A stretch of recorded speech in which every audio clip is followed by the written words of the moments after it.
Hello all, welcome to Sociology Current Affairs class. In today's class discussion, we will be speaking about some important topics which came in the current affairs materials.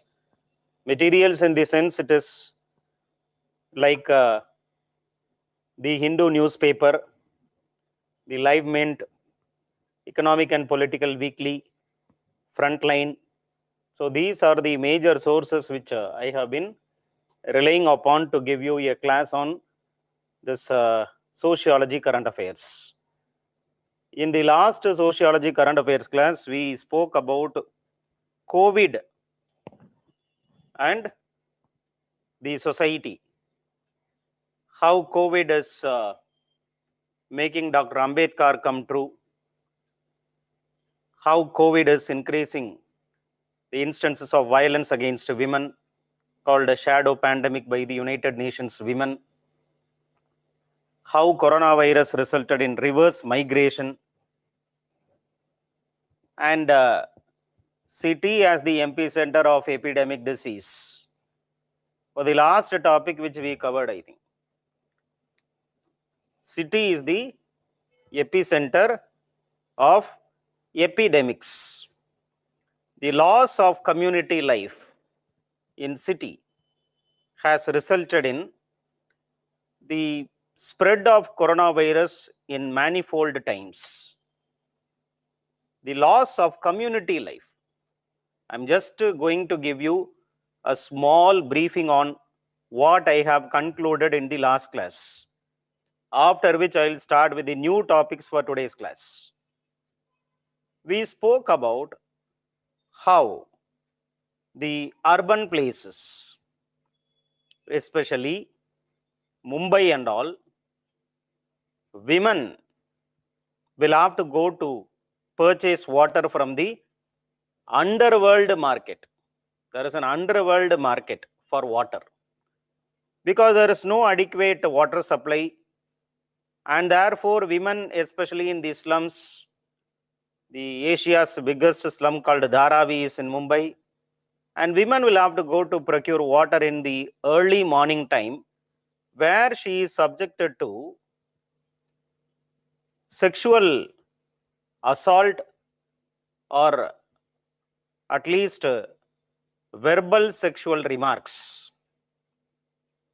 So this was seen in a number of studies that women are most affected because of this coronavirus.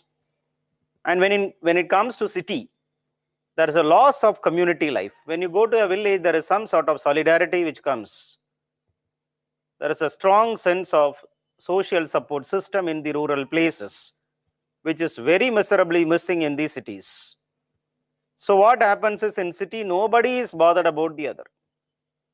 Nobody is going to have any sense of concern, compassion towards the others, because the city has resulted in more and more individualism, apathy, intolerance. So take it for granted attitude. People don't imagine the presence of others in city. Because of individualism, they don't imagine the presence of others. So they don't practice what the government says to reduce the spread of COVID-19. There is more anonymity, as David Reisman says about lonely crowd in city. David Reisman writes about lonely crowd. City is what is characterized by lonely crowd. Crowdy place. City is consisting of crowd, but in the crowd the individual is lost. So the crowd is not giving you a sense of we feeling. Rather, every individual is lost in the crowd. He is lonely in the crowd. City causes suffocation, loneliness, despair, frustration, disillusionment, and that is what is referred by sociologists as loss of community character of city. This loss of community character of city is what is one of the main reason for the spread of the epidemic disease called coronavirus. Because a concerted collective effort is missing amongst the people. A sense of we feeling is necessary when there is a crisis. Crisis will have to throw we feeling. But crisis is not throwing that we feeling in city because of the lack of community life in city, and that becomes difficult to contain the spread of coronavirus in city. So this is an additional point which you have to include under the topic called as COVID-19 and city, or urbanization and COVID-19. Now today we'll start with a fresh topic, sociology of reservation. It comes in the news many times because the Supreme Court of India has said that reservation is not a fundamental right. And therefore, the question of reservation comes. Maratha reservation comes to the court of the Supreme Court of India, that Maratha reservation, which was given by Maharashtra government by a law, was contested because Marathas are not backward. Only backward people should be given reservation. Marathas are forward. A petitioner says in the Supreme Court that Marathas are forward, so they should not be given reservation. If you give reservation, then it is violation of principle of equality, which is a basic structure. So this is what you have studied in Indian polity. But what is sociology of reservation is what is the content of sociology current affairs class. I told in the last class only that there are multiple dimensions of every current affairs: political, economic, psychological, anthropological, philosophical. So many dimensions are there. As Durkheim says, it should be social dimension, and therefore sociology in current affairs. So the first topic for today's class is sociology of reservation. Sociology of reservation. How reservation will have to be studied from sociological standpoint. How reservation will have to be studied from sociological standpoint. So what is the context why it came in the current affairs? The Supreme Court of India says reservation is not a fundamental right. Supreme Court says reservation is not a fundamental right. It has set aside an order of the Uttarakhand High Court which says reservation is a fundamental right. So the Supreme Court clearly told that right to reservation is not available as a fundamental right. The states cannot be compelled to make reservation without the presence of any data quantifying backwardness. In Nagaraj case, I don't want to go into the case because otherwise it will become Indian polity class. In Nagaraj case, the Supreme Court told that quantification of backwardness will have to be done by the states. But in Jarnail Singh case 2018, the Supreme Court said that need not collect data on backwardness. So what is very clear from the various Supreme Court judgment, whether it is Nagaraj case 2016 or Jarnail case 2018 or the recent Maratha case which is pending before the Supreme Court of India, is that reservation is not a fundamental right. So now this becomes necessary for us to analyze sociologically the policy of reservation. It is a matter of fact that scheduled caste suffer from multiple deprivation. Scheduled caste is suffering from multiple deprivation. For example, when it comes to ownership of land, ownership of capital assets, education, access to civil rights. In these places, they are excluded, marginalized, and they suffer from deprivation. There is a concept which you have studied in paper 1 or unit number 5 called as social stratification, where we studied poverty and social exclusion, how the depressed sections of the society, the lower strata of the society, especially the scheduled castes, they are subjected to multiple types of exclusions, discriminations will have to be presented by you in order to justify the policy of reservation. Why reservation was conceived by Dr. Ambedkar? Reservation was conceived by Dr. Ambedkar in order to compensate the loss faced by the lower strata due to caste system for centuries. So the historic injustice of the past will have to be corrected in the present, for which affirmative action becomes a tool. Scheduled caste, they are suffering from multiple types of deprivations and exclusions. For example, if you consider the total wealth of India, only 5% of the wealth of India is owned by scheduled caste.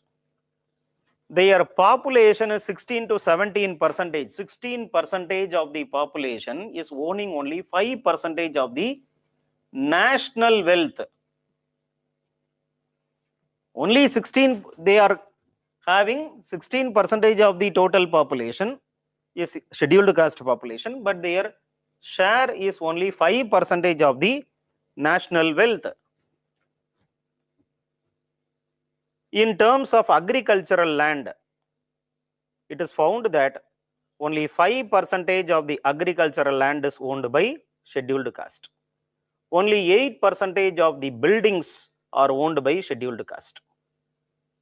But when you see the upper caste is owning close to 40% of land.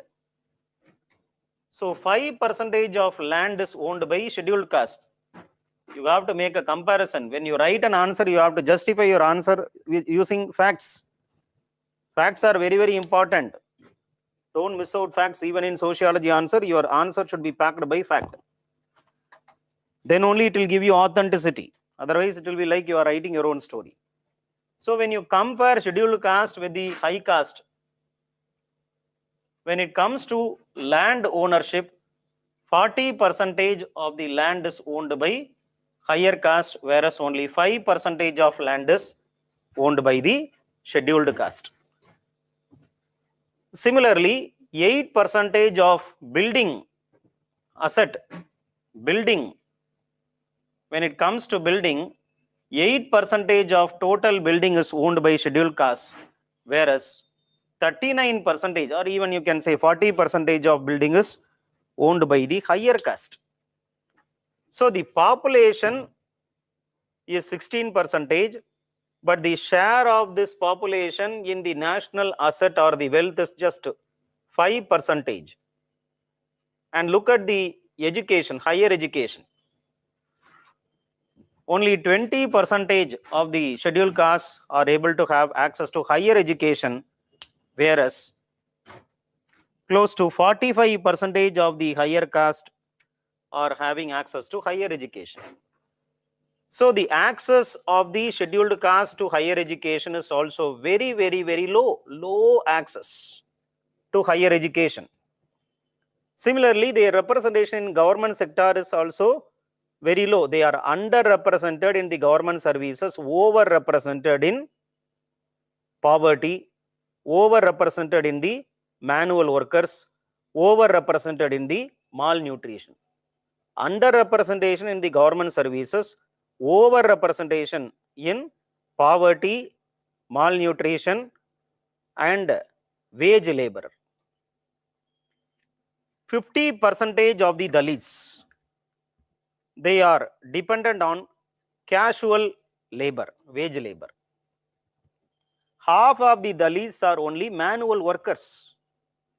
50% of the Dalits are wage workers. They are dependent on the wage. They are dependent on the wage labor. Whereas 11% of the high caste is dependent on the wage labor. So we can see that education, higher education, if you see, just 20%, whereas these people are 42%. And wage labor, when you see, it's more than 50%, but this is just 11%. SC is not Supreme Court, HC is not High Court. SC means scheduled caste, HC means high caste, higher caste.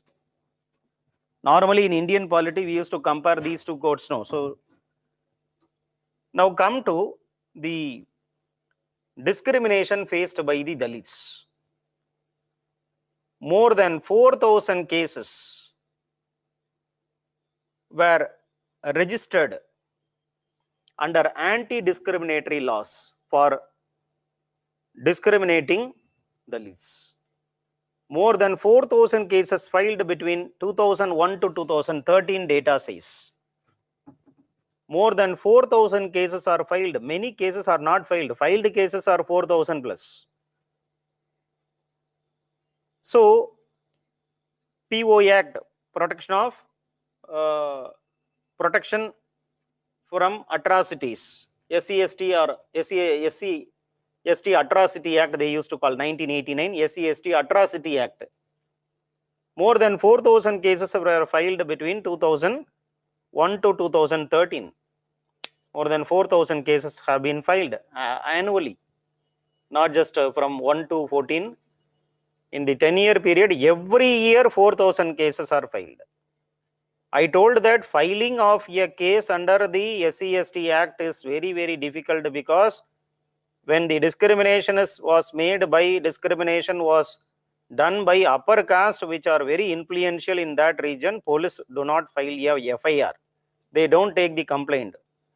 So the complaint is not just an indicator of the discrimination faced by the scheduled caste, because only a tip of an iceberg complaint will be filed. So every year more than 4,000 discriminations were filed in the police station under the 1989 Act. Similarly, Dalit murders. There are more and more Dalits murdered. According to the National Crime Record Bureau data, more and more Dalits are murdered in the contemporary India. More and more Dalits are murdered. More and more Dalit women are raped. So Dalit rape, Dalit murder has become a new normal. It has become a new normal. Why violence against Dalits? Because the dominant caste do not tolerate the mobility of the Dalits today. Dalits are getting exposed to the benefits of modernity. Some progressive Dalits, they are able to access education through reservation, and therefore they are able to enter the government job because of reservation. And this leads to mobility of the Dalit family, which is not tolerated by the upper caste, which is what is manifesting in the form of Dalit murdered, Dalit women sexually assaulted. So crime against Dalits have increased in the recent times, in the last, especially after globalization. So Dalit are facing physical violence. They are the victims of physical violence. They are discriminated in the business. They are discriminated in the agriculture. A national sample survey data, NSS data, for the year 2017-18 says that Dalits are discriminated in the job market. 70% of discrimination is faced by Dalits. So people were rejected in the employment market because of their caste. 71% of Dalits are discriminated in the job market according to NSS data 2017-18. 71% of Dalits were discriminated in the wage market, in the job market. And in the agriculture also, Dalits are not allowed to work in the agricultural land. So they are not able to, sell the product for a price which is sold, which is equivalent to the price at which upper caste are selling the product. Right? So there is a Amartya Sen says, there is a disprivileged inclusion faced by Dalits in the sense that when they are producing some agricultural product, they are going to the market, they are selling, they are not able to fetch the price. On the other hand, a dominant caste person is selling the same agricultural product in the market, he can fetch more price. So when the Dalit is selling his product, he is fetching only less price. Whereas when he is buying things from the market, he is going to pay more. When he is selling at a lower cost. When he is buying at a higher cost. So this is called as a disprivileged inclusion according to Amartya Sen. Many Dalits are discriminated in the fair price shops. They are discriminated in the midday meal scheme. Sukhdev Thorat writes about Dalit discrimination. Sukhdev, UGC chairperson, former chairperson, Sukhdev Thorat. Whenever you write about the exclusion or marginalization faced by the Dalit community, you have to mention this Sukhdev Thorat. He is he speaks about Dalit rights. So any discrimination against Dalit you are writing, you can mention Sukhdev Thorat. Sukhdev Thorat writes that Dalits children are discriminated in the midday meal scheme. Dalit are discriminated in the fair price shops. They are getting less wage than that of the others in the job market. Agricultural wage also. When they are rendering their services in agriculture as casual worker, they are getting less wage compared to other community. So in agriculture, they are excluded.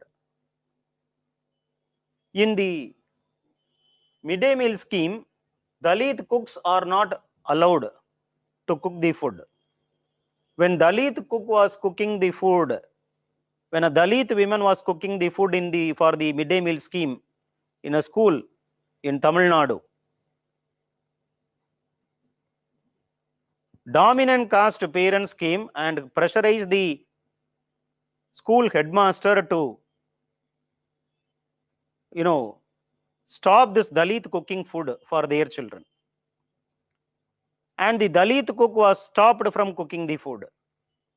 She was debarred from entering the kitchen. And this came to the notice of the sub-collector or the collector. Collector was, telling the sub-collector, go and inquire. Sub-collector arrested 70 people.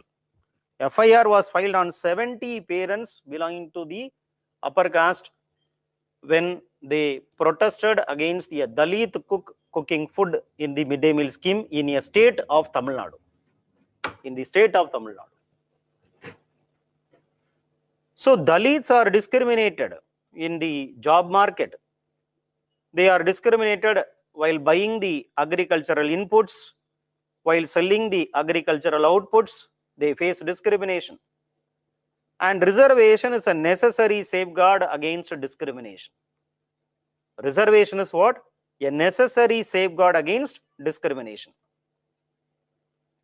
it is not just compensation, rather they have to be given adequate compensation for the traditional denial of rights. Traditionally, they were denied rights to property, denied right to education, and they were working as slave laborers. Slavery was practiced in the name of caste system. So, to give adequate compensation, the policy of reservation was conceived. Affirmative action, therefore, is protection against discrimination. It is to ensure that Dalits are getting fair share in the present for the historic injustice which they were facing in the past. So, a fair share in the present as a compensation to the past injustice they suffered from. Upper caste opposes the reservation policy because caste system helped in the enrichment of the upper caste through impoverishment of the Dalits. Upper caste, high caste is opposing reservation because caste system allowed for enrichment of the upper caste through impoverishment of the Dalit community. Enrichment of the upper caste through impoverishment of the Dalit community. So, denial of right to land, denial of education, denial of enterprises. When Dr. Ambedkar wanted Dalit capitalism to be practiced by Dalits, because he said that the chance of the government to break the shackles of caste-based exploitation is very less. He says it will take time. We cannot bank on the government alone because it takes time for the state measures to break the shackles of caste-based inequality. So market can quickly help you to achieve mobility. Therefore, he encouraged the Dalit community to enter into the enterprising world, take up the business, and that is what is called as Dalit capitalism.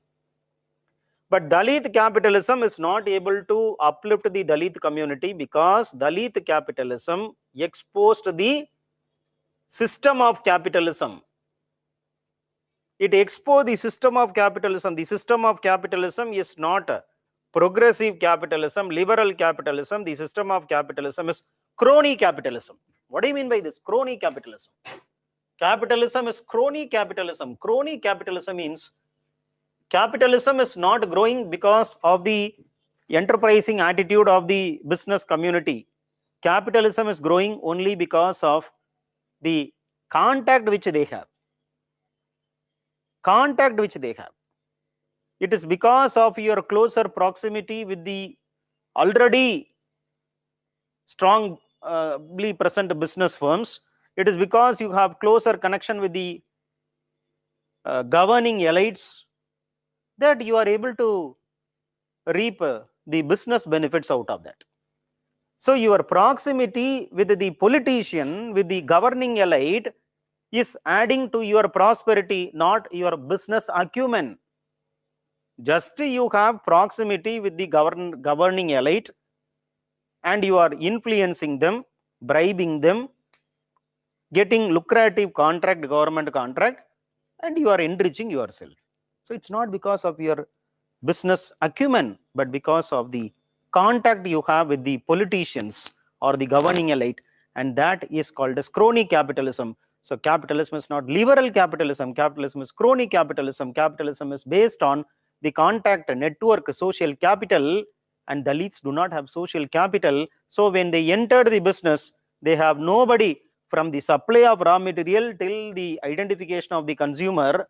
There is a strong network which is needed, which is already monopolized by the Vaishya community.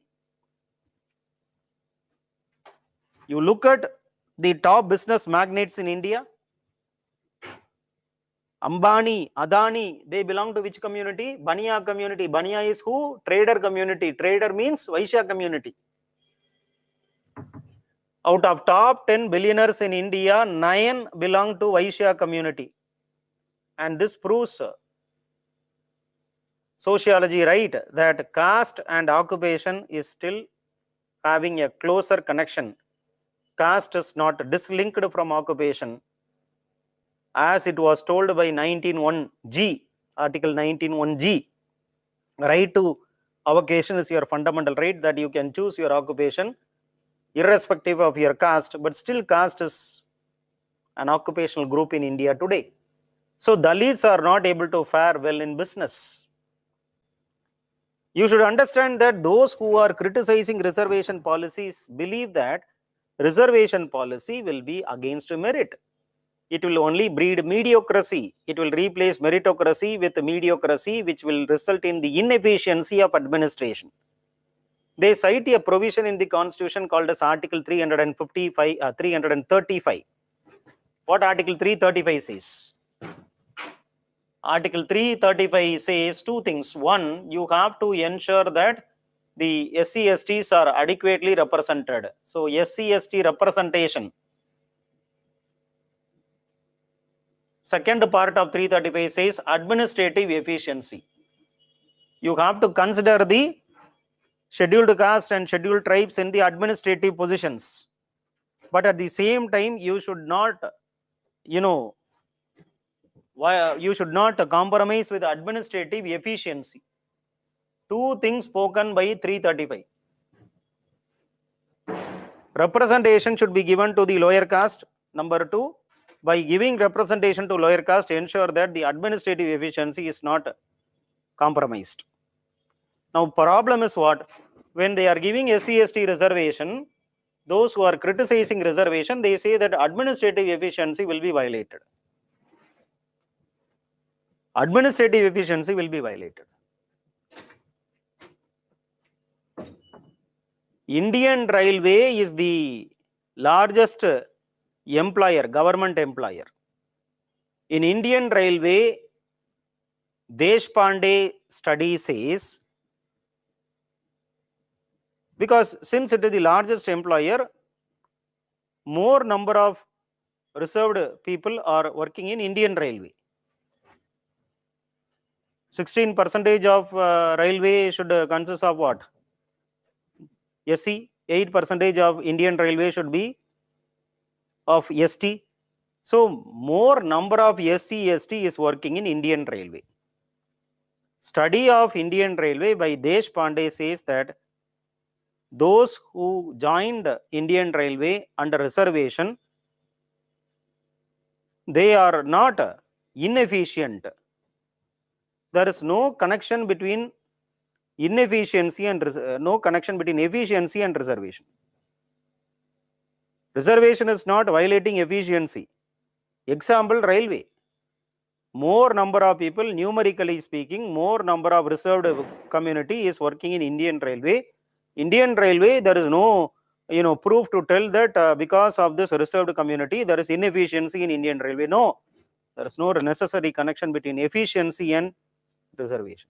That compromising of merit is not caused by reservation. Reservation is not violating the meritocratic principle. Supreme Court Justice Chandrachud, Supreme Court Justice Chandrachud, when delivering a judgment in the Karnataka reservation law, says that merit should not be narrowly defined. Don't narrowly define merit.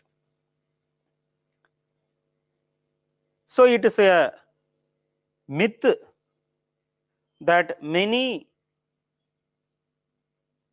believe reservation compromises with efficiency, but it is a dominant myth. He says it is a myth. It's not empirical. It is a myth. It's a dominant myth. And merit should not be ascertained based on the success or failure of a person in the examination. Merit should not be defined based on success or failure in examination system.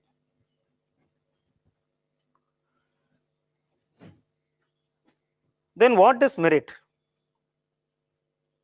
He says that merit principle should not be the criteria in the entrance level. Administrative efficiency is an outcome of an officer's work. Administrative efficiency criteria comes only when you wanted to gauge the work of the officer. At the entry level itself, how can you tell that it is violation of merit? You after allow them to enter, let them work, let us review the work of them, then you fix the, then you use the criteria called as administrative efficiency. Administrative efficiency question will not come in the entrance level. It will come only to ascertain the action of the officer after appointment. So before appointment, how can you bring the concept of administrative efficiency? We will give training after selecting, we will give proper training to them, then you allow them to work and then assess their work. Then you come to know that whether the efficiency is there or inefficiency is there. Efficiency of administration should not be tied to entrance level. It should be considered only after selection, not before selection, not for selection. After selection, the work of the officer should be tested on the ground called administrative efficiency. Merit should not be narrowly interpreted. Selection of the person based on examination system is not merit. He who is meritorious is not one who is clearing the examination. He who is meritorious, if his selection is justifying the constitutional promise of equality. A selection becomes meritorious not because of selecting the person who is successful in the examination. Understand this. A selection is not meritorious just because the candidate is successful in the examination. A selection is meritorious if such selection is fulfilling the constitutional promise called equality of opportunity. A selection is meritorious not because the candidate is successful in the examination. A selection is meritorious if the selection of the candidate is fulfilling the constitutional promise called as equality of opportunity. Reservation, therefore, is fulfilling the promise of equality of opportunity. Hence, reservation selection is meritorious. It's not anti-meritorious. Constitution promises substantive equality.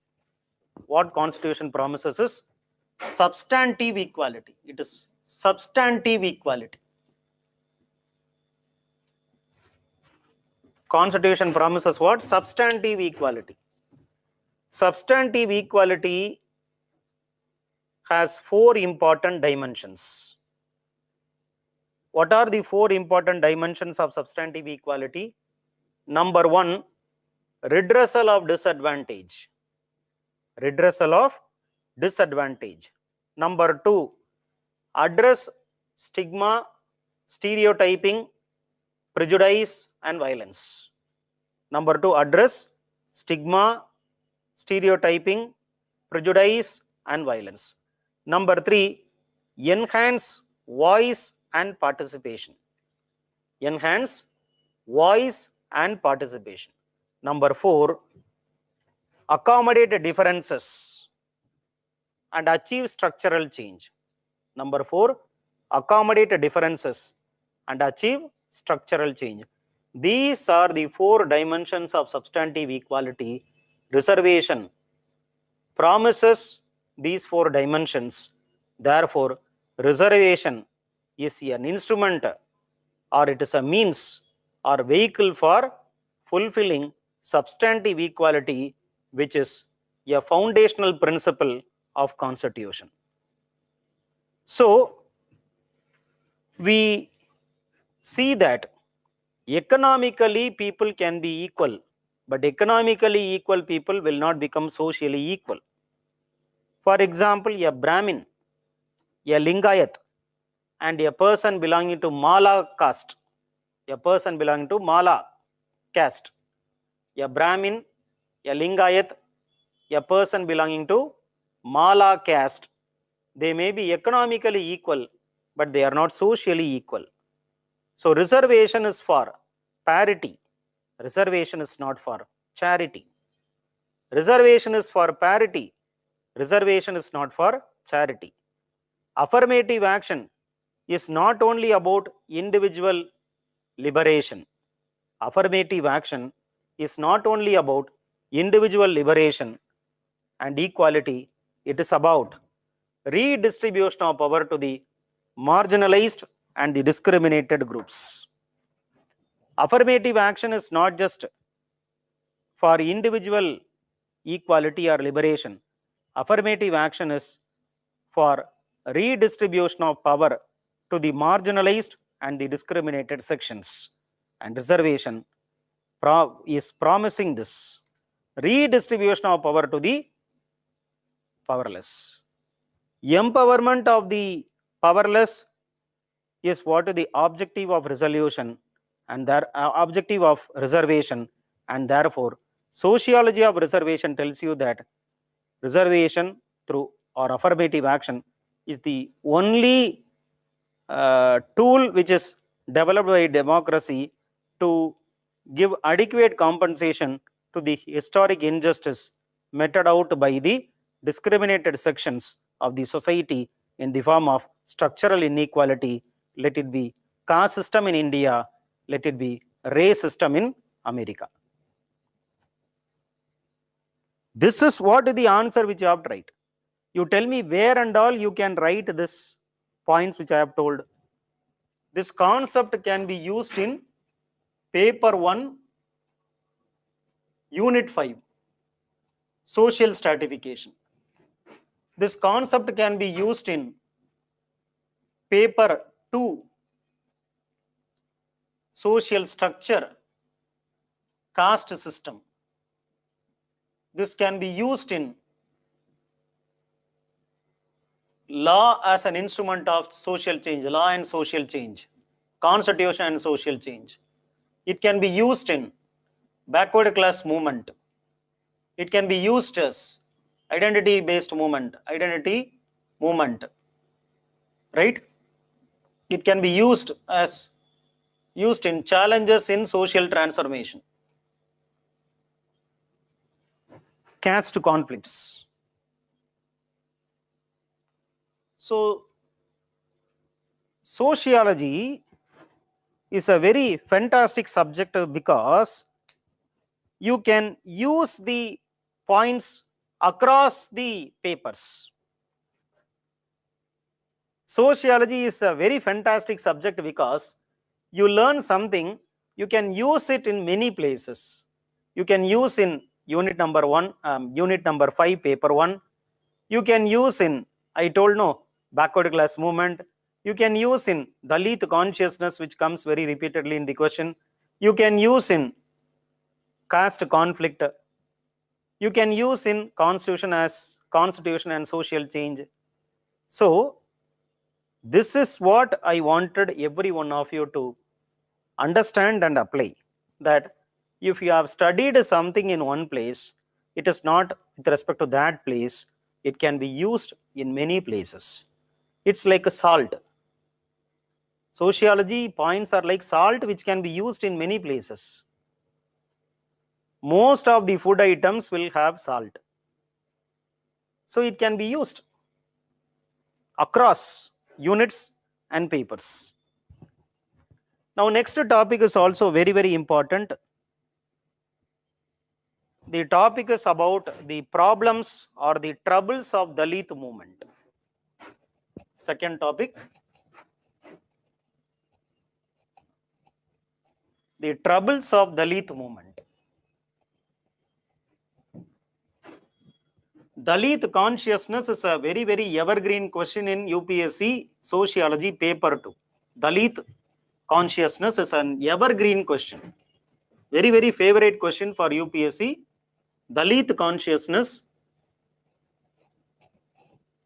You need to know about this topic called as second topic of today's class, troubles of Dalit movement. What are the problems? So this is very well connected to paper 2, caste system, paper 2, Dalit consciousness, paper 2, caste conflicts, paper 2, backward class movement,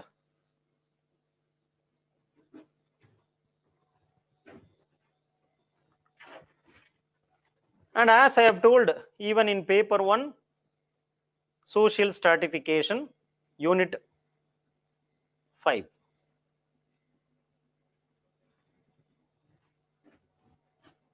These are the units which will be connected to this topic called as troubles of Dalit movement. Sociologists are very much interested to study Dalit consciousness, because Dalits are emerging as a political force to be reckoned with. Dalit political mobilization is successful relatively compared to that of Dalit economic mobilization. Dalit based political parties have been a very has become very normal in the political scenario, because almost all states have Dalit based political parties, which are also very strong politically. So politically they are successful, but not economically and socially. Politically, Dalits are relatively successful compared to that of economic success and social mobility. Sociology of Dalit movement tells you that Dalits are not homogeneous, Dalits are heterogeneous. It is not that one single caste is called as Dalit. Within the Dalit community, there are present many subcastes. So Dalits are heterogeneous. They are not homogeneous. So they are not one single class, rather they are very heterogeneous. Therefore, they are very different. Internal differences are there. Fragmentations are therefore present. They are not able to provide themselves or present themselves as a single concerted unified force. They are split up into various subcastes.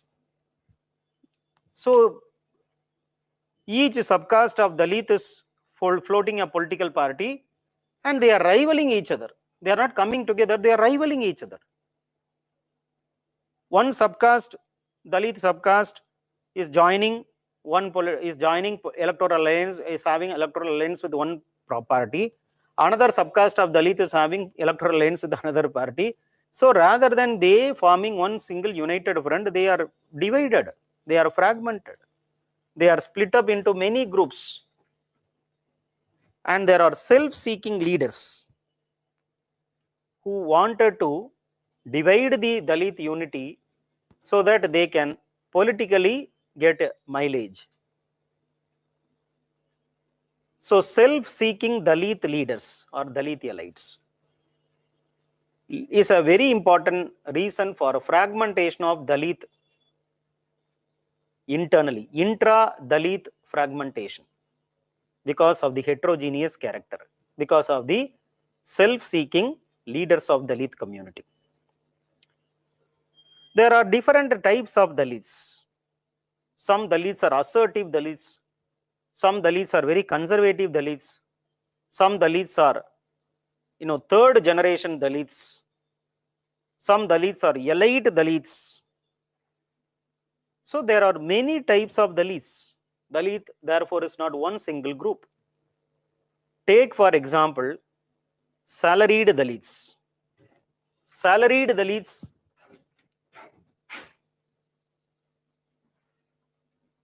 third generation Dalits, 3G Dalits.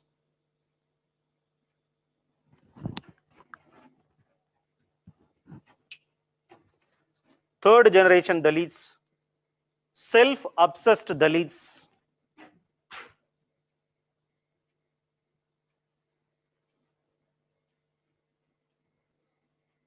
self-obsessed Dalits.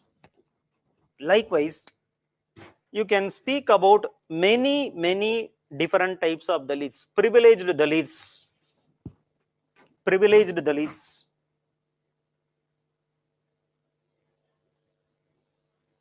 So many types of Dalits are there. Come to this case of salaried Dalits. They are having who as the reference group? Non-Dalits. They are not having Dalits as their reference group. They have shun, S-H-U-N, shun their fellow Dalits. They have left their fellow Dalits and they started imitating the non-Dalit peers. The salaried Dalits, they have shunned the fellow Dalits and started imitating the non-Dalit peers. So they are not a part of this Dalit mainstream. For them, non-Dalit becomes the reference group. Come to the third generation Dalits, 3G Dalits. They are class sensitive but caste blind. They are class sensitive but caste blind. They don't think about their caste. They are not conscious about their caste, but they wanted to have upward class mobility. So their caste identity is not something which bothers them at all. For them, what is needed is secular mobility, class mobility. So they are very conscious about their class mobility, not their caste mobility. Therefore, they are caste blind. They don't, they don't have the consciousness about their caste, but they are very conscious about their class. So they become technologically savvy and they started emulating the Hindu practices in the households. Whatever Hindus are doing, they do in the home. They do all the prayers, they do all the rituals, they go to temple. Technologically, they are savvy, so they wanted a class position to improve, not their caste. They are blind to caste, but conscious to class. Now come to the self-obsessed Dalits. They use the social capital for succeeding in life. They use their social capital for succeeding in their life. But after having succeeded, they use Brahmanical language and denigrate their own Dalit community. So they use their social capital, they use their caste vote bank, they become successful. After becoming successful, they will have alliance with the Brahmins. They will speak in the language of Brahmins. They will do rituals like Brahmins. And they will start denigrating the Dalit community. They will start denigrating the Dalit community. After having achieved upward mobility, they see Dalit community as somebody who is inferior to them. So after becoming politically successful, Dalit leaders are marrying Brahmins. Dalit leaders are marrying Brahmins. Since it is a open class, I cannot give the name of the Dalit leader who married a Brahmin. After becoming politically mobile, he didn't marry a Dalit woman, he married a Brahmin woman and started doing ritual like Brahmin. Thought that he is Brahmin only, he is not Dalit, and Dalit is somebody who is below him. So he forgot his own Dalit identity after having acquired mobility. Now we speak about privileged Dalits, right? So they also, like this self-obsessed Dalits, they are seeing the subcaste differences in the Dalit community and claim that they belong to a higher subcaste than the other community belonging to the same Dalit community. They are called as who? Privileged Dalits. So we see that there is no end osmosis. In the last class, I spoke about Dr. Ambedkar and COVID-19. Refer last class. End osmosis means what? Many open channels of communication will have to be present between the groups so that their differences will slowly melt down. So the open channels of communications are not there. So there is no end osmosis amongst the various subcaste of the Dalit community. And result is what? Due to the absence of end osmosis amongst the subcaste within the Dalit community, Brahminic domination continues. Brahminic domination continues. Right? Dr. Ambedkar wanted political power, civil equality, and higher education for Dalit mobility. Brahmins are controlling spirituality. They control the soft power, including media. So, casteism is the longest thriving pathology in Indian society. I wanted you to imitate these expressions. Casteism is the longest surviving pathology in Indian society. It affects the mental and social health of the entire nation.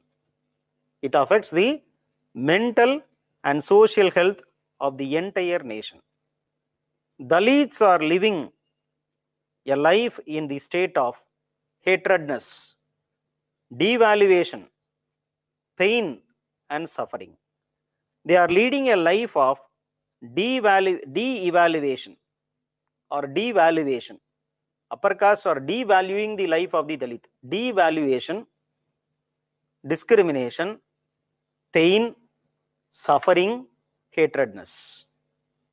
Even liberal Brahmins who are criticizing the Brahminic rigidity, they don't dismiss the caste system. As long as caste system is present, there will be present untouchability, says Dr. Ambedkar. So untouchability can be abolished only when you abolish caste system. Caste system to be abolished, we have to abolish the Brahminical Hinduism.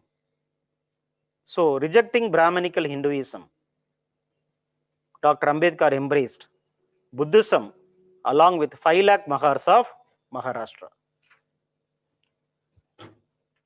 After globalization, new Dalit middle class is emerging. This new Dalit middle class is conscious about their identity. They wanted to practice assertive power politics. They are committed to empower their community. They are possessing the social capital on par with the dominant community.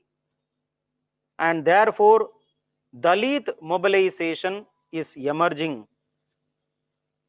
because of the work of the assertive Dalit who are the beneficiaries of globalization. They are promoting progressive values, reject regressive backwardism. They don't want caste ecology. They wanted to break the shackles of the caste system. And they also question the state which is influenced by the dominant community. So Dalits not just wanted merely emancipation through new Dalit consciousness. They don't want just emancipation, they wanted the caste structure to be weakened. They wanted to become the governing class. They don't want mercy, they wanted right. They don't want mercy of the state, they wanted to run the state. They wanted to become governing elite. They wanted to make their own agenda and they wanted to privilege their own experiences. So untouchability is now questioned. It is prevalent in India even today, despite of Article 17. This new Dalit middle class questions untouchability. But untouchability is like a hydra-headed evil. It's like a hydra-headed evil. It is having many, it is present, ever present, it is having many heads. It is like a hydra-headed evil. The head of untouchability, the untouchability is a hydra-headed evil. It is raising its head in every place, even in the cities. So it is a stark reality in the villages today. Untouchability is hydra-headed evil. It is a stark reality in the villages today. It causes violation, it causes violence, it causes violation of human rights.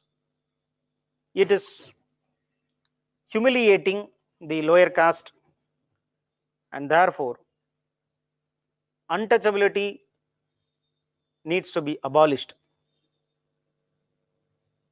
practically, for which only Dalit based identity movements are emerging. Alongside fragmentation of Dalits, there is also emergence of assertive Dalit power politics. So this is paradoxical. On one hand, we say that Dalit unity is not present. At the same time, assertive power politics is attempted to be played by the young middle class Dalits who are very forward looking, who question inequality structural, who are trying to get the social capital like other dominant caste, and wanted to become the governing elite. This will have to guide your answer when you write a question on Dalit movement, right? So we will speak about the third topic, which is nothing but the impact of globalization of capitalism on nation and working class.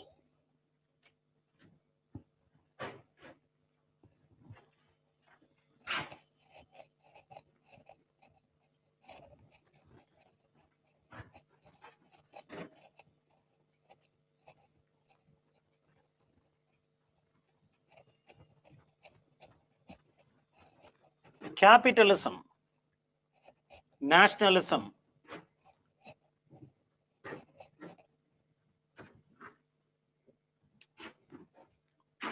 third topic, capitalism,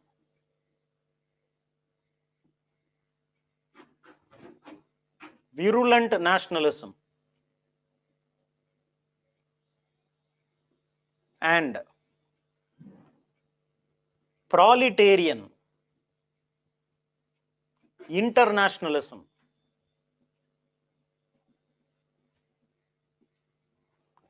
Capitalism, virulent nationalism, and proletarian internationalism. So this topic is connected to Karl Marx.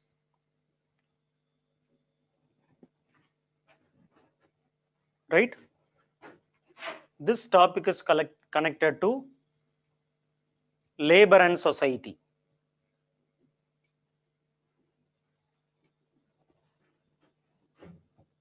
This topic is connected to trade union.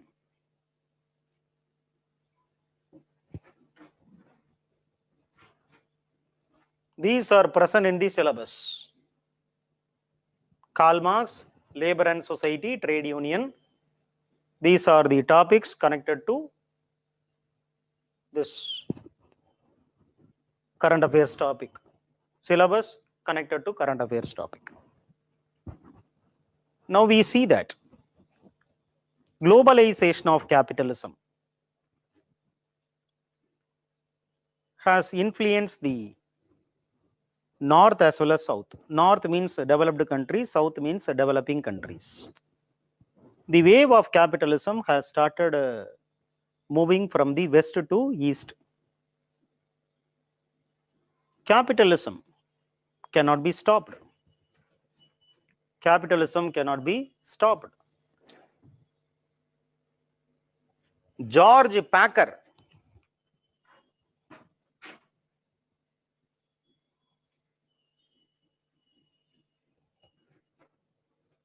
George Packer writes that rejecting globalization is like rejecting sunrise. Rejecting globalization, capitalism can be interchangeably used. Rejecting globalization is rejecting what? Sunrise. So globalization of capital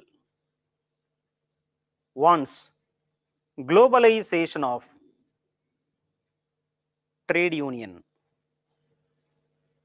Globalization of capital has triggered the need for globalization of trade union. I am replacing this words globalization of trade union by proletarian internationalism. Proletarian internationalism simply means what? Globalization of trade union. Proletarian means worker, no. Internationalism means globalization. So, internationalism or internationalization of capital has triggered the need for internationalization of proletariat. Internationalization of capital has triggered the need for internationalization of proletariat or labor internationalism. Why? Why trade union came first? The government will have to make a policy which has to be concerning the interest of the worker.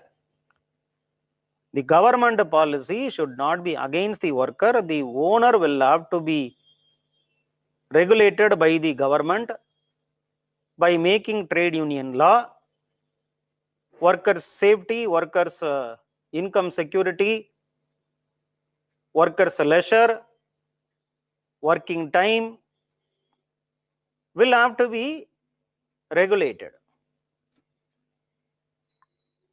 So the worker should not be exploited by the owner, and the state is a watchdog which sees whether the worker is legally satisfying, the owner is legally satisfying his obligation as the owner towards the worker. The owner is not exploiting the worker.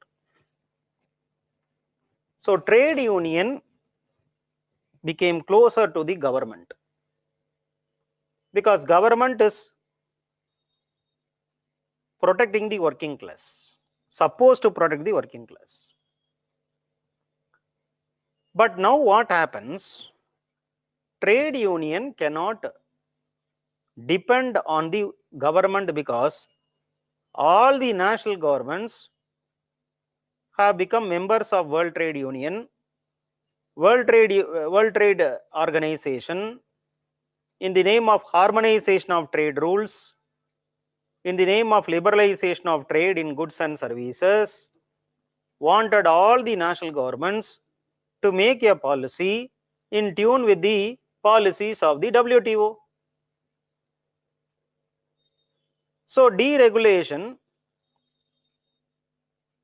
IPR protection, free market economy, harmonization of trade rules has been extracted from the member countries by WTO in the form of multiple agreements.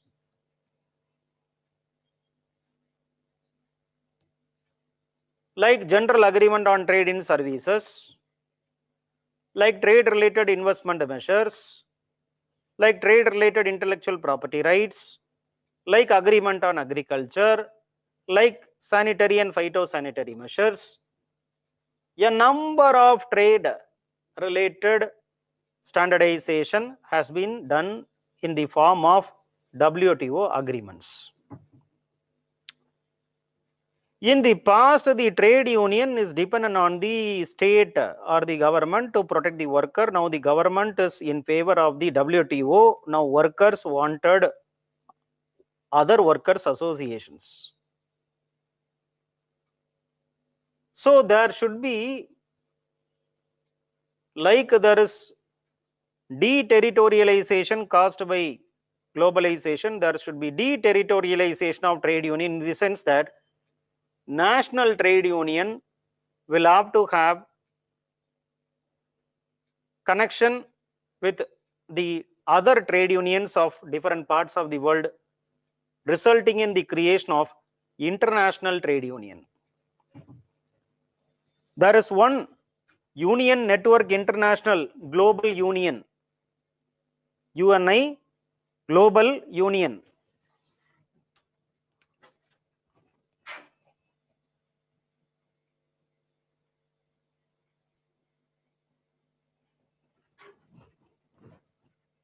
It is an international trade union. Union Network International Global Union is an international trade union which is having many trade unions as members of this mega union. So internationalization of trade union or proletarian internationalization is warranted because of internationalization of capital. Hundreds of trade unions have joined under this umbrella called as UNI Global Union. Now, why it is needed? Because earlier, the producer, the supplier, all are present within the national territory. But today, due to internationalization of capital, they are spread in different parts of the world. The owner is present in New York, the supply chain is present in Singapore, and the factory is present in India. So, across the world, there is a production chain, there is a supply chain, and this resulted in the need for redressal of the problems not on the pan Indian level but international level. Take for example, Hyundai car company is present in Chennai. Hyundai car company owner is present in South Korea. They are making spare part in, say, one African country. They are having a market in Singapore. So it is integrated economics. Identification of the problem is requires international plane. It requires an international plane. Grievance redressal also will have to come from various places. In the past, a factory is set up by a owner. The owner is in that place only. When the problems are there for the worker, they will knock the door of the owner. He is physically proximate. He will not buckle under the pressure of the trade union. Trade union will go to the government. Government will pass an order to the owner. Owner will have to abide by the government order. So you can fix the accountability, you can fix the responsibility, you can fix the problem, you can resolve the problem. But today we see that the owner, the factory is present in one place, the raw material supply is happening from another place, the consumer is in one place, the marketing agent is in another place, the owner is in another place. So it requires what? a coordinated, concerted effort to address the problem of the worker, for which there is a need for what? Internationalization of trade union or labor or proletarian internationalism.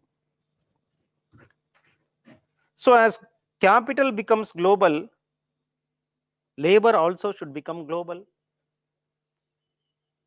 As capital becomes global, labor also must go global. Now when workers are having international trade union, like capitalists are having an international organization called WTO, workers should have international trade union. So when you are having an international trade union, then definitely we can address the problem of call center in Bangalore, address the problem of a worker in shoe factory in Vietnam. We can address the problem of the worker in the shoe factory in Vietnam. We can address the problem of the worker working in coal mine in Colombia. All these things can be done or not. So the problem of the working class in different places can be easily addressed because of the presence of one single trade union, which is a conglomeration of multiple national trade unions or regional trade unions. Because of this international trade union, the bargaining power of the worker will increase. You can easily counteract the power of the global capital with the help of international trade union. We can easily counter the power of the global capital. We can counteract the power of the global capital with the help of the international trade union. Because international trade union can give you collective bargaining. It can give you collective bargaining. Global collective bargaining can be given by international trade union. Right? The reward is influenced by power. Melvin Tubin says, power is important for influencing the distribution of reward. International global or international trade union helps in the global bargaining, and this will global collective bargaining, which will result in more reward distribution to the members of the international trade union through the collective bargaining. So when capitalism comes, it is exploiting the workers. Anti-capitalist started emerging. Anti-capitalist trade unions started emerging. Revolutionaries against globalization emerged. Revolutionaries against globalization emerged. They are called as global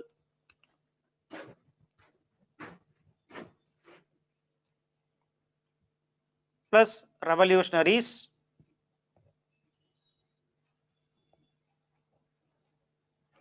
called as globallutionaries. Globallutionaries. They are called as globallutionaries. Global plus revolutionary is called as globallutionaries, a concept which was coined by Thomas Friedman. Globallutionaries who are revolutionaries against globalization called as globallutionaries according to Thomas Friedman. It signifies the presence of or the emergence of anti-global movement, because they are focusing on the cataclysmic effect of globalization. Cataclysmic effect.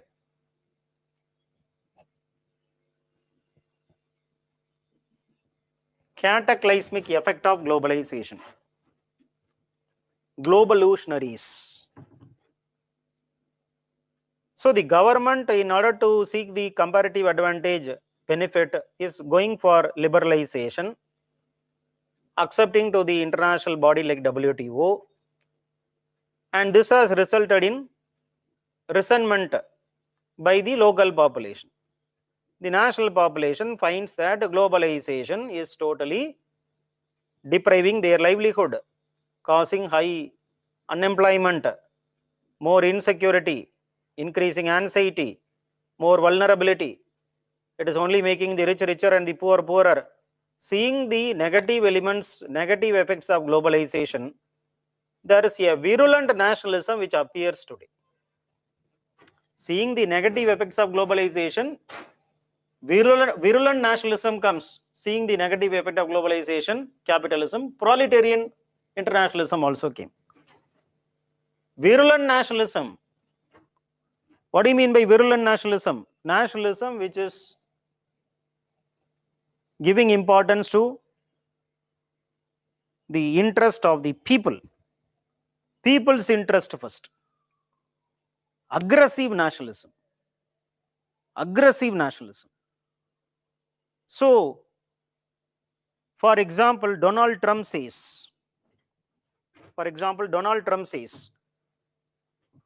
Americanism, not globalism, shall be our creed. 2016, the Republican candidate Donald Trump, when he was contesting in the election 2016, Donald Trump was giving this slogan, seeing the negative impact of globalization, he says that Americanism, not globalism, shall be our creed. So when he became the president, he gave importance to only the local population.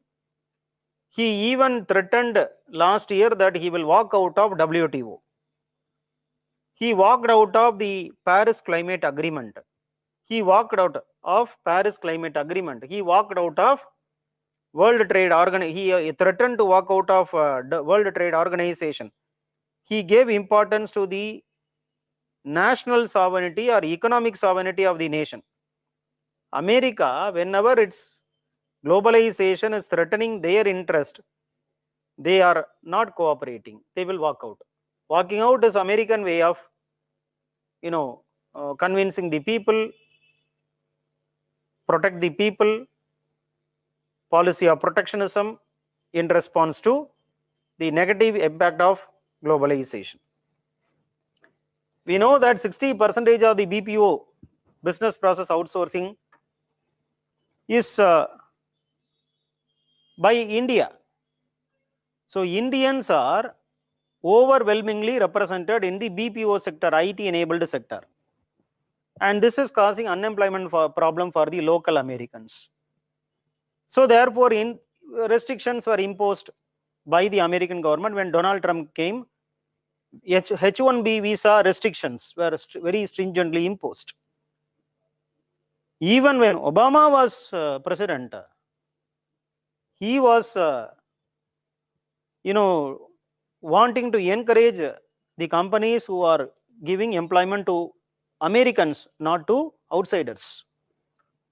Concessions were given to the government, to the companies, when they recruit Americans over and above outsiders.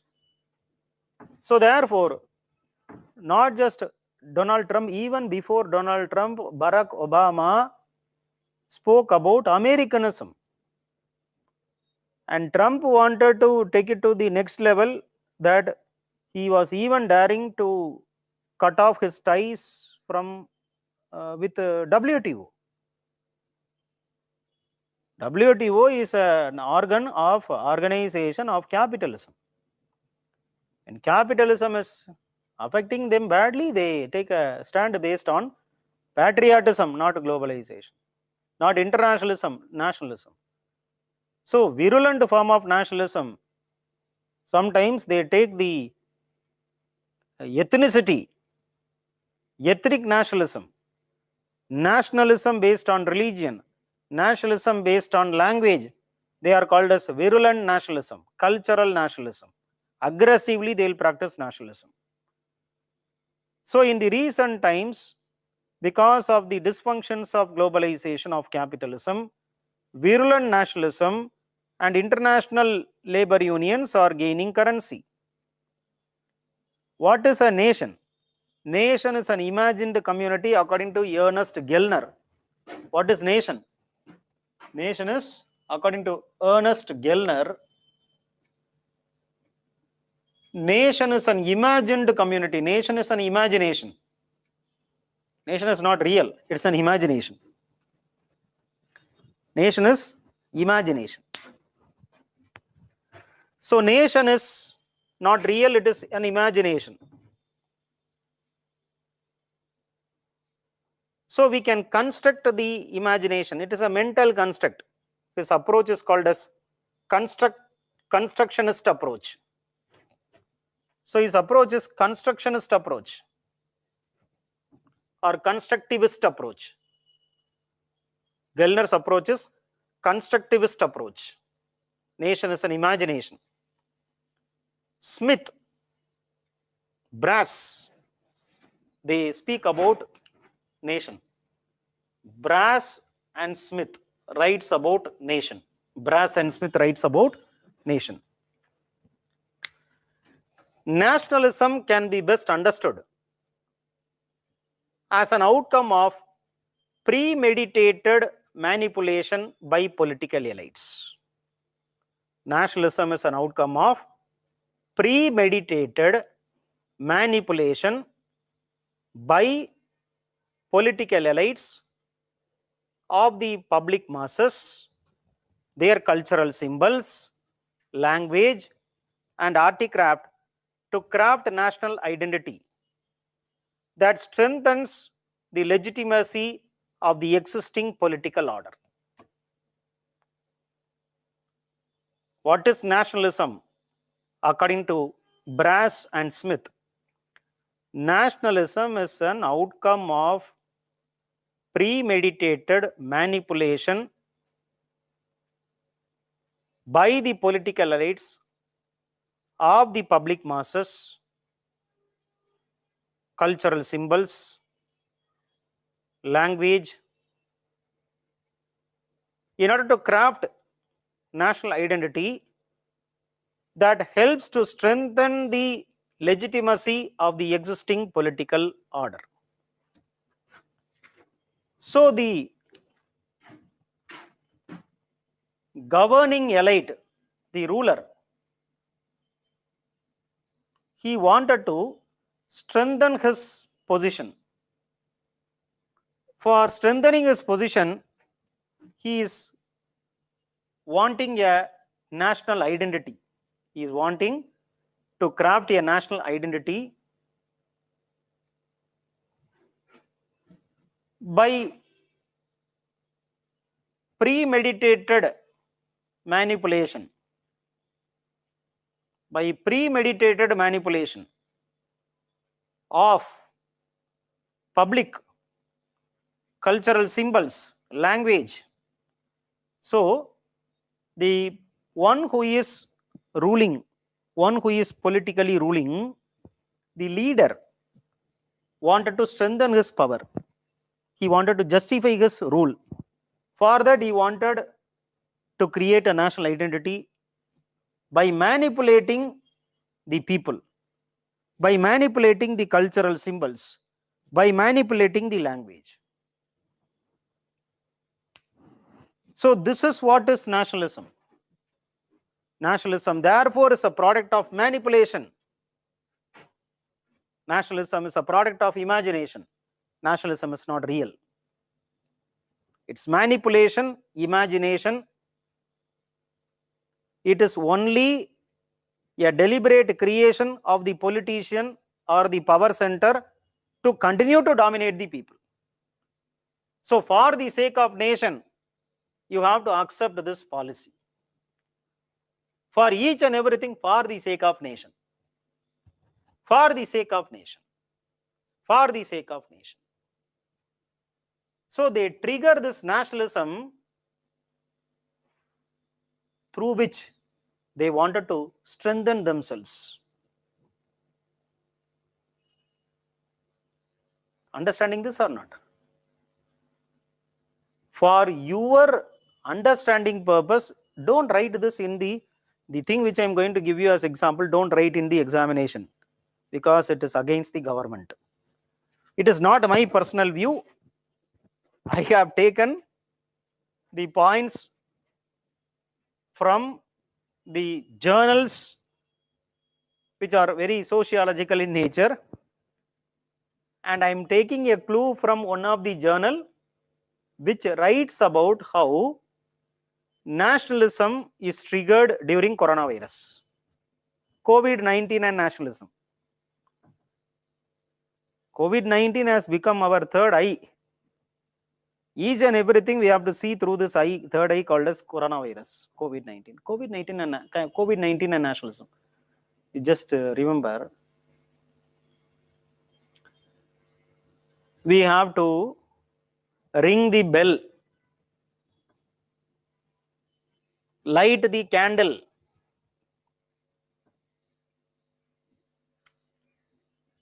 There is no treatment for coronavirus. No treatment.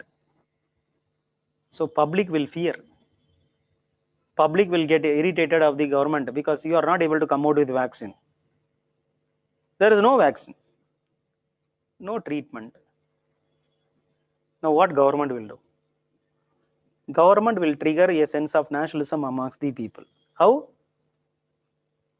A war against coronavirus can be fought only when you light a candle. War against coronavirus can be fought only when you ring the bell.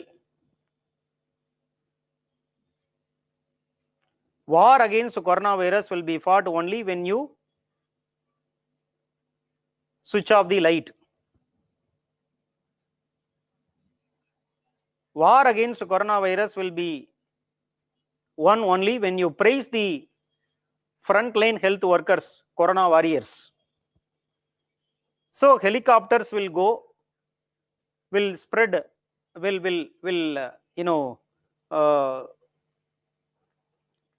drop the flowers, will spray the flowers from above in the hospitals.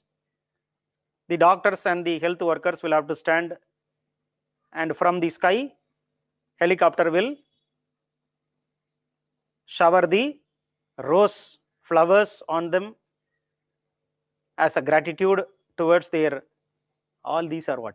Symbolic. Symbolic. So this is what? Manipulation of the mind of the masses. Manipulation of the mind of the masses. Union minister comes to the road and shouts that, "Go Corona, go." Standing on the road, "Go Corona, go," it will go. And we saw many youths, they were dancing on the road, shouting slogan, "Go Corona, go," has become they have made a tune and it became a very big celebration. Corona celebration it became. Caution, don't write this in the example because the one who corrects your paper may be having an ideological inclination towards the party in power.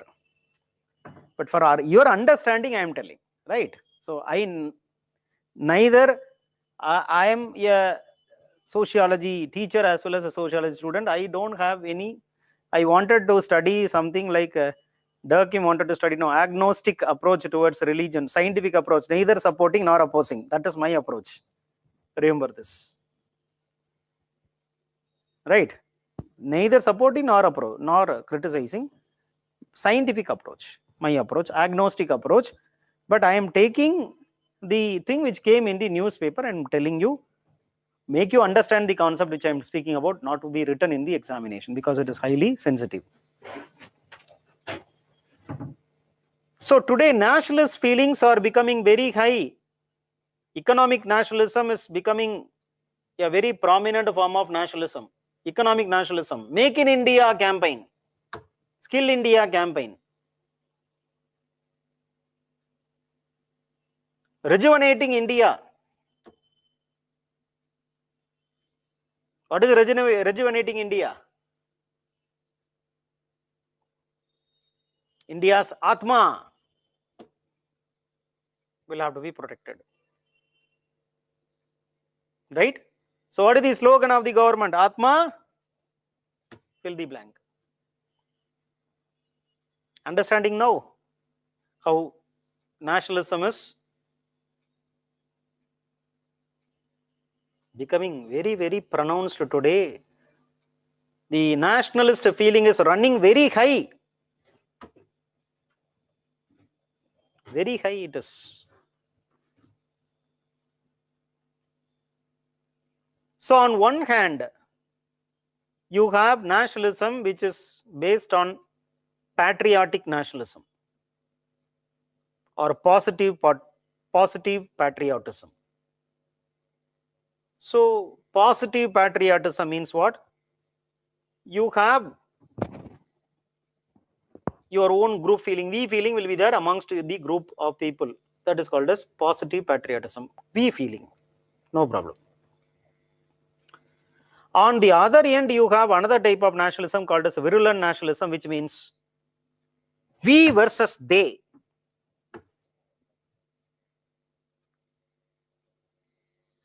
So positive patriotism is meaning you are having a we feeling amongst yourself, there is no problem. As long as you have we feeling amongst yourself, there is no problem. But virulent nationalism is you will make enemy out of others. We versus they. Others will be derogated. Others will be outgroup will be outgroup derogation. Outgroup will be derogated. Outgroup derogation. So as long as positive patriotism is concerned, it's fine. Nothing wrong in saying that we are all one. But it is very dangerous when you say we are all one and they are our enemies. Outgroup derogation is what is virulent patriotism or virulent nationalism. So today you have seen virulent nationalism, not just in India. It is practiced in many parts of the world. Virulent nationalism is practiced by American President Donald Trump. Virulent nationalism is practiced by the Brazilian President Bolsonaro. Brazilian President Bolsonaro practices virulent nationalism. Turkey's President Erdogan, Turkey's President Erdogan practices virulent nationalism. So in UK, Boris Johnson practiced virulent nationalism. So in America, Donald Trump. In Turkey, you have Erdogan. In Brazil, you have Bolsonaro. In Britain, you have Boris Johnson. Right? They are all practicing which nationalism? Virulent nationalism. Pro-national sovereignty. Ethnic purity. So civic nationalism is today replaced. Civic nationalism means positive patriotism. It is replaced all should be given equal rights. This is civic patriotism or civic nationalism. Civic nationalism is not on the rise. Virulent nationalism is on the rise. But the problem is what? Virulent nationalism or ethnic nationalism will result in marginalization. Majoritarianism.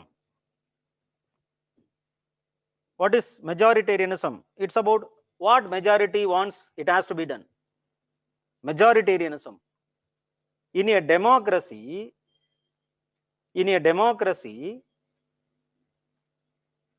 democracy is about numbers. Majority people, what they say will have to be democracy. Democracy is about majority. That perception comes. That model comes. Of course, democracy is not majority. Democracy is protection of minority. No, democracy is majority. In the name of democracy, if you give minority all importance and exclude of majority, it is no democracy. Understanding majoritarianism, minoritarianism, debate or not, which was put as a question by me in the last test to the test batch students. Two opinion. Democracy means majority. Demo means people, cracy means rule. People rule, majority people should rule. Another view, democracy means minority should be protected. Minoritarianism. So minority should be protected in democracy. Minoritarianism. Majority should be protected, or majority should sentiment should be prevailing. Majoritarianism. Ethnic nationalism, virulent nationalism gives importance to majoritarianism. marginalization of the weaker sections, cultural hegemony, violence, xenophobia, Zingoism, xenophobia, hating the foreigners, xenophobia, hating the foreigners, Jingoism, aggressive nationalism, for the sake of nation, all should die. That is what is Jingoism. For the sake of nation, aggressive nationalism. Like war-like nationalism. Every time war-like a situation. For each and everything, for the sake of nation. Again, example which you should not write. Demonetization, for the sake of nation. GST, for the sake of nation. Right? Lockdown, for the sake of nation. So this is called as war-like nationalism, aggressive nationalism, Jingoism, xenophobia, hating outsiders, foreigners. And revanchism. What do you mean by revanchism?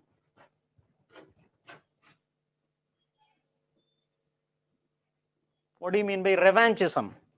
Revenge. Because we were defeated by China in 1962, we will not let China now. We have grown. We will now not leave China. So we got defeated in the past, we will take revenge. Virulent nationalism will tell that.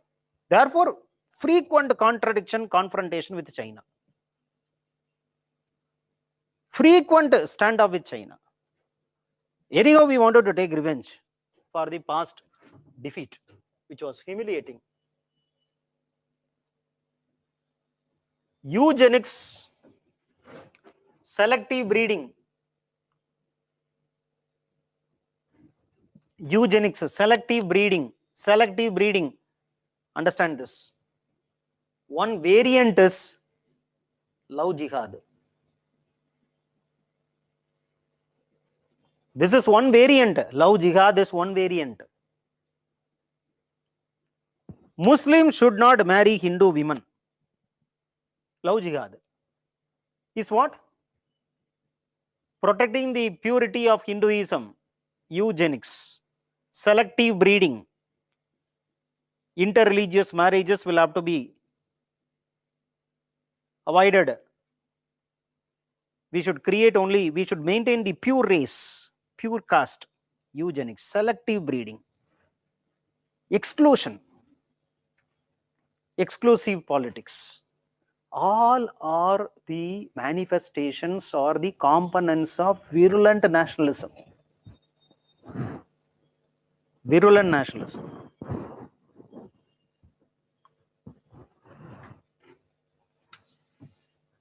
So violence for the sake of nation, nationalist violence is justified. Irrational beliefs are justified. Illiberal viewpoints are justified. Illiberal viewpoints.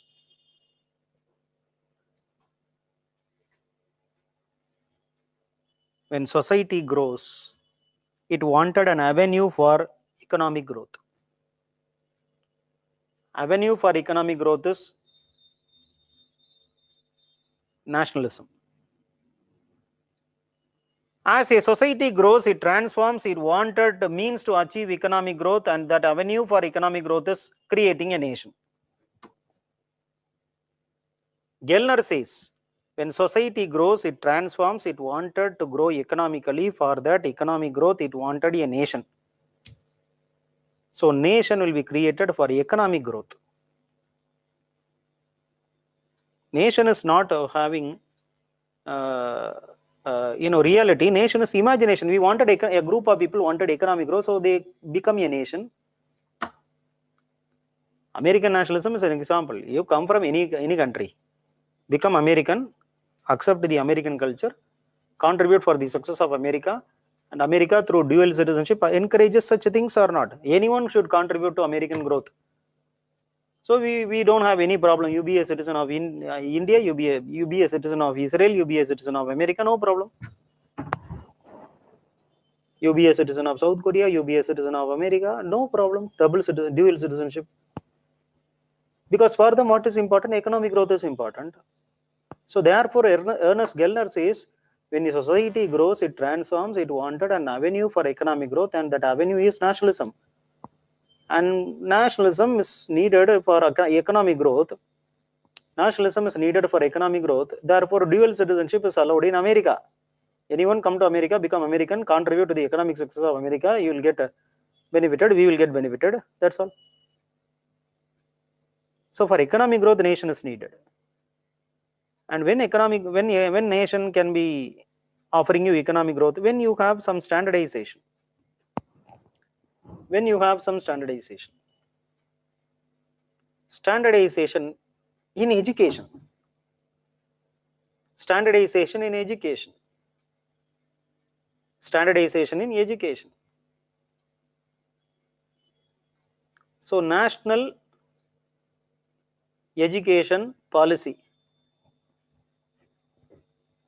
what it tries to do, creating a standard education system, standard curriculum, national curriculum. National curriculum will result in a uniform workforce, and that uniform workforce, for the sake of nation, will work. Economic success will be guaranteed. Japan is an example for this. It was destroyed because of the atom bomb. Hiroshima, Nagasaki, disaster, man-made disaster. Within 25 years, Japan could become one of the superpower. It is because all the Japanese, they worked in harmony. For them, workers worship. They wanted to revenge America not by war but by economic success, and that is the reason for the economic rise of Japan. So a standard education system, standard workforce, right? And this standard education system, standard workforce will try to help in the upward mobility of the individual. Definitely all will get same education, all will have equal opportunity to become upwardly mobile. So social structure will definitely get diluted, and uniformity of the nation will come. Uniform nation will come. Uniform literate culture will come. Common national identity will come, and this becomes easy. For what? For ensuring that capitalism benefits the nation. Nation first, internationalism last. So what globalization wanted is think globally, act locally. What virulent nationalism wanted is think locally, act globally. Think locally. What America will get, what India will get, what Turkey will get, what Israel will get, what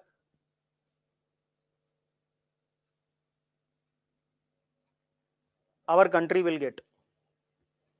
And based on that national interest, you go to the international community and bargain from the international community for the benefit of your own people. Your people first. Understanding now? Americanism and not internationalism shall be our creed. Donald Trump.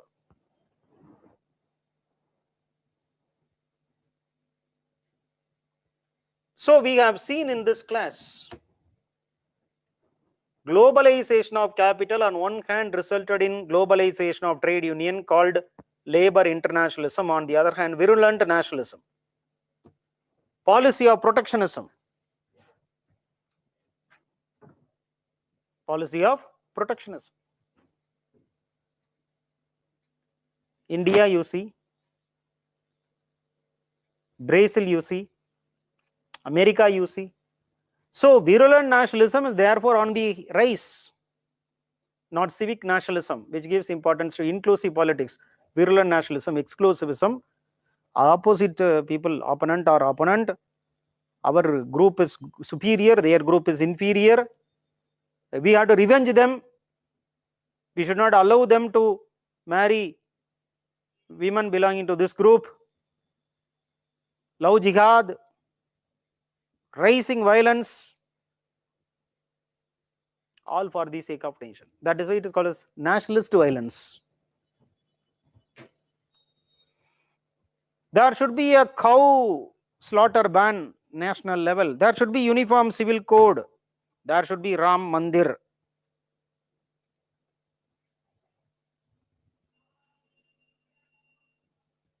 So when Ram is believed by majority of the people in India, Ram temple is majoritarianism. People believe, majority people believe that Ram is real. What's your problem? It's what is majoritarianism.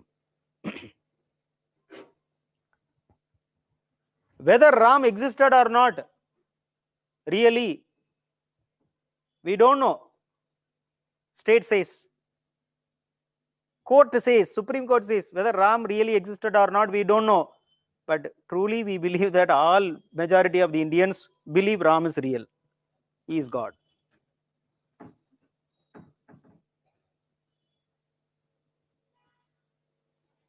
So people are taught to think in a particular way, they are taught to think in a particular way, they are taught to act in a particular way, they are taught to feel in a particular way, and this is what is called a social fact, Emile Durkheim says. Nationalism is a social creation, not collectivity created this nation. Few elites created the nation. So nation is not the creation of the masses. Nation is the creation of the elite. Elite is using nation to protect its own people, his own people. When the elite is protecting the people, elite is legitimized by the people. Connect with what is happening in India today. But don't blatantly write the name of the politicians, or don't write the name of the prime minister, don't take the name of the home minister. And we as a sociology student will have to apply the sociological theories. We are not having any stand.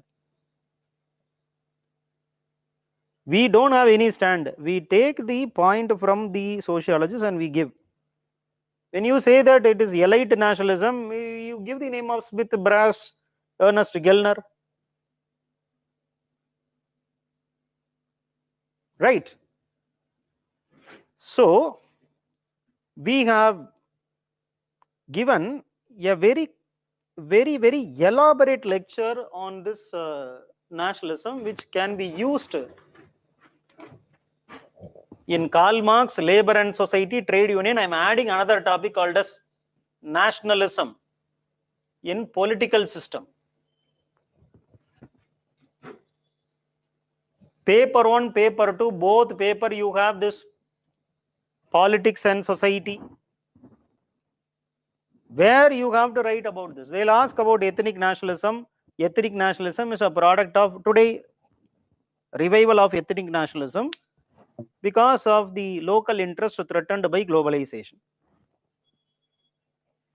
Local interest threatened by globalization. In response to the globalization of capitalism, there is a ethno-nationalism or virulent nationalism on one hand, international labor movement on the other hand. Right? Other topics we will see in the next class. I am giving a very elaborate lecture on each and every current affairs topic. So the number of topic which is covered may be 3, but I think that the class should be able to give you a very comprehensive answer for the question asked on the topic which we have discussed. I am giving importance to the depth. because sociology is about the deeper understanding of social reality. Main examination is testing your depth. It should not be a surprise for a student who is seeing the class when questions are asked in a very unconventional way by UPSC in sociology. See you with some other topics in the next class. Thank you.